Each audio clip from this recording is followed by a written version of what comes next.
بسم الله الرحمن الرحيم. اللهم صل وسلم وبارك على سيدنا محمد. عاملين ايه يا بنات؟ يا رب دايما تكونوا بخير.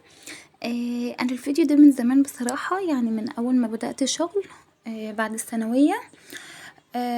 بس طبعا انا علشان اليومين دولت العيال عندي تعبانين، فبصراحة مش عارفة ان انا امنتج، ولا عارفة ان انا مثلا اسجل او كده ملهية معاهم. وبصراحة اليومين دولت يا رب يعدوا على خير. معايا برضو فيديوهات كتير والله عايزة انزلها لكم، ومعايا عروض جميلة ما شاء الله. بس بصراحة اليومين دولت انا مش فايقة ان انا اعمل فيهم اي حاجة بصراحة. ويا دوبك على قد الشغل اللي بيجي اخلصه واقعد مع العيال، يعني بمنتج فين وفين او اسجل فين وفين والله. بس ان شاء الله هنزل لكم العروض على طول ومش هتأخر عليكم بإذن الله. النهاردة معانا تورتيتين ما شاء الله، كانوا جمال جدا. هما الاتنين كانوا طالعين في نفس اليوم. بصراحة كانوا ما شاء الله عليهم، كانوا خفاف على القلب جدا.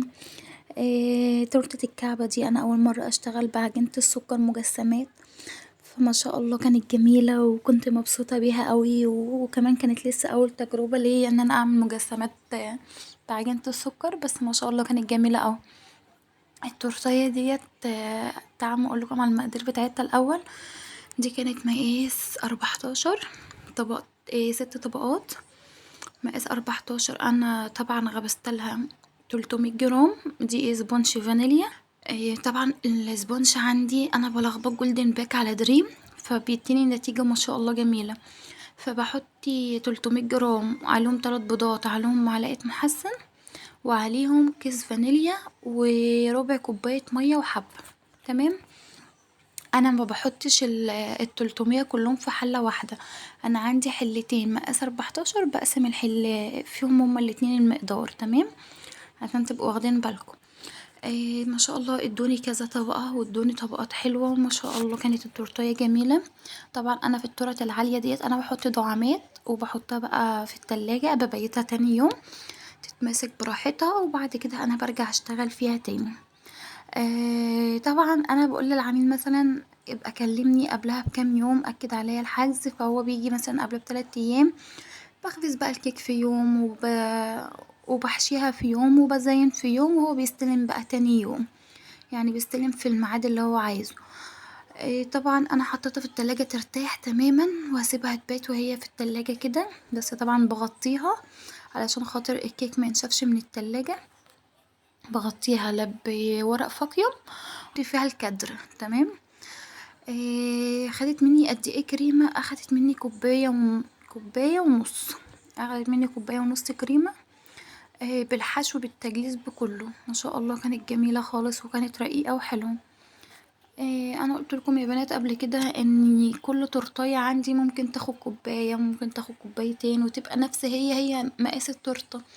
عشان عندي المضرب مرة يطلع لي الكريمة ياما جدا جدا، والله العظيم زي ما بقول لكم كده، ممكن يطلع لي الكريمة ما شاء الله كتير، وممكن يطلع لي الكريمة حبة صغيرين. يعني هو المضرب عندي بحالات بصراحة، عايزة اوديه للراجل ينضفه علشان خاطر السرعة بتاعته قلت.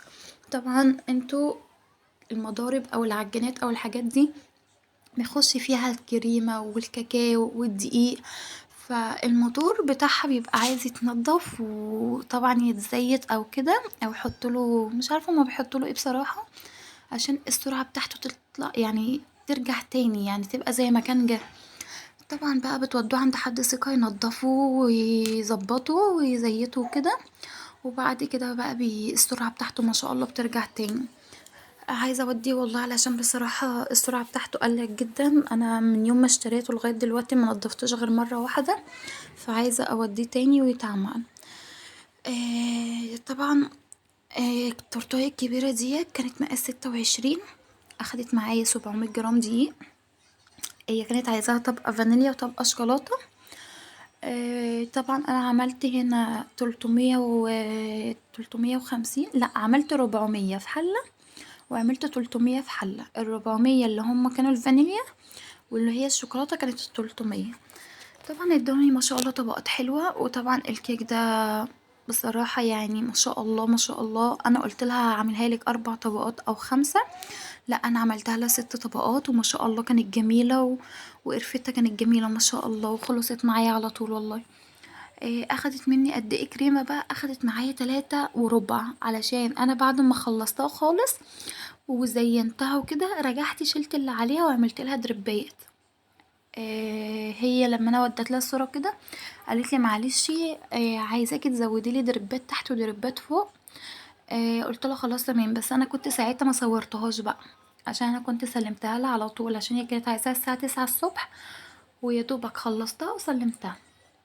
بسم الله ما شاء الله كانت جميلة والله وكانت رقيقة خالص وحلوة.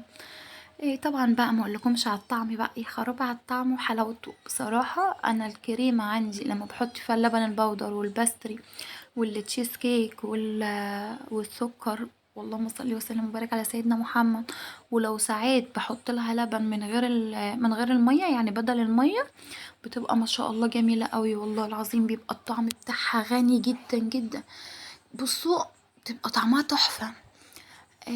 انا كده قلتلكم على كل حاجة اهوت وعلى المقادير. كانت في واحدة كاتبة في التعليقات انت ازاي سوقت لشغلك اول ما بدأتي.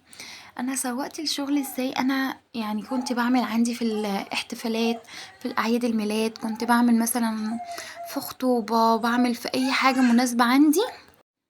كنت طبعا بقى بصور شغلي. يعني انا برضو هقول لكم انا اتبهدلت جدا في الاول وفي التجليس، وما كانش عندي اي قواعد او بتاع عدد دوارة دي، ما كانش عندي اي حاجة خالص. يعني انا كنت بجيب الخامات وباجي في حلة والله العظيم كانت ايام ما يعلم بنا ربنا. كنت بجيب حلة واحطها فوق حلة تانية وبعملها زي القاعدة كده وكانت بتلف معايا، بس برضو كانت يعني كنت انا بتبهدل. والسكليبر ده ما كانش عندي. انا كنت بجيب غطا السمنة وكنت بقصه بالنص، وكنت بعمل اللي هو المشرشر، وكنت بعمل اللي هو العادي يعني اللي هو العادي اللي هو، فكنت بعمل الاتنين، واحد مشرشر وواحد من غير مشرشر. طبعا انا كنت يعني انا لما حطيت اصلا الشغل في دماغي، اول حاجة بدأت بيها والله العظيم عملت الصفحة بتاعة الفيسبوك. انا طبعا عشان ما عنديش الا قرايبي بس اللي موجودين معايا على الموبايل، فقلت الواتس اصلا بالنسبة لي مش هيبقى مجرد ان انا اسوق شغلي عليه، مش هينفع اصلا. ولغاية دلوقتي عايزة اقول لكم ان انا عاملة جروب ومش بعرض عليه. اكتر حاجة بعرض عليها هي الفيس. ليه بقى؟ انا لما نزلت شغلي على الفيس عرضت على جروبات بتاعة البلد كلها. عملت الاول وبعد كده بعت طلبات صداقة طبعا لقرايبي ولصحابي والجيراني. بعت الناس كانوا عند جيراني. يعني انا لما بعت الكل، فالناس ما شاء الله بقت الصفحة مثلا عليها اول حاجة 500. بعد كده بقى لما نشرت على الجروبات وعروض ب100 جنيه وب90 جنيه، الكلام ده كان من زمان. يعني انا دلوقتي انا بعمل عروض دلوقتي 100 وب150 والكلام ده. انا الاول كنت بعمل عروض ب50 ب90 ب70 ب100. وبصراحة يعني التورت اللي هي كانت ب100 جنيه اللي انا كنت بعملها كانت اكتر حاجة بتتاخد من عندي، وما شاء الله كانت هي اللي شغلتني. طبعا بقى من هنا سوقت لشغلي بقى والناس عرفوني وخلاص اتعرفت وكله عرفني. يعني دي بقت بتعرف دي ودي بقت بتعرف دي وكل دي بقى بيجي يدوق شغلي. إيه ما شاء الله الشغل حلو بيرجع ياخد مني تاني. فما شاء الله اتعرفت، الناس كلها بقت عارفاني. يعني انتي تعملي شغلك تبدأي ان انتي تسوقي لشغلك من على الصفحة بتاعة الفيسبوك، ما تعمليش واتس. اصل الواتس معلهوش حد الا مثلا قرايبك، والقرايب دولت اخر ناس ممكن تشتري من عندك. يعني انت لو عندك الحاجة ب100 هيشتروها من بره ب200، فاخر حاجة هما بيشتروها من عندك. ولو عايزين يشتروا والله العظيم اقسم بالله، لو عايزين يشتروا الحاجة لو عندك ب500 جنيه هيقولوا لك احنا عايزينها ب100 جنيه. يعني انت مش هيقدروا ان هما مش هيقدروا يفصلوا في المحل، بس عايزين يفصلوا معاكي انتي. ليه بقى؟ ان انتي قريبتهم وعايزين الحاجة ام 100 ب50 وعايزين الحاجة ام 500 ب100. يعني هما لازما يقطموكي. مش دولت اللي هياخدوا الحاجة ام 500 ام 600 ام 400 ولا ام 300 حتى. مش دولت ابدا اللي ممكن ياخدوا حاجة زي كده. عندك الناس الغريبة هم اللي بياخدوا الحاجة الغالية جدا والحاجة النظيفة ومش بيفصلوا معاكي ومش بيتعبوكي. ف ما شاء الله على الناس الغريبة دي، أحسن من القرايب بكتير، بكتير، بكتير، بكتير. يعني بأمانة الناس الغريبة أحلى من الناس القريبة. أنا اتعاملت مع ناس هنا عندي في البلد، ما شاء الله عليهم، أنا ما باطلعش أصلًا برّه وما أعرفش أي حد هنا، بس والله العظيم اتعرّفت عليهم من الفيس وكده، ما شاء الله عليهم، الله أكبر عليهم والله، ناس تشرّف بجد. خلاص الفيديو بتاعنا هيبدأ يخلص، ما تنسوش اللايك والاشتراك يا حلوين في القناة، علشان بصراحة ما عادش عندي تفاعل خالص، وأنا زعلانة خالص، خالص، يعني زعلانة منكم عشان ما عادش حد بيتفاعل معايا وما عادش حد بيكتب لي كومنت حلو، والناس الدايمة اللي هم معايا اللي بيكتبوا لي تعليقاتهم القمر السكر، انا والله العظيم بشكركم جدا جدا جدا. مع الف سلامة حبايب قلبي.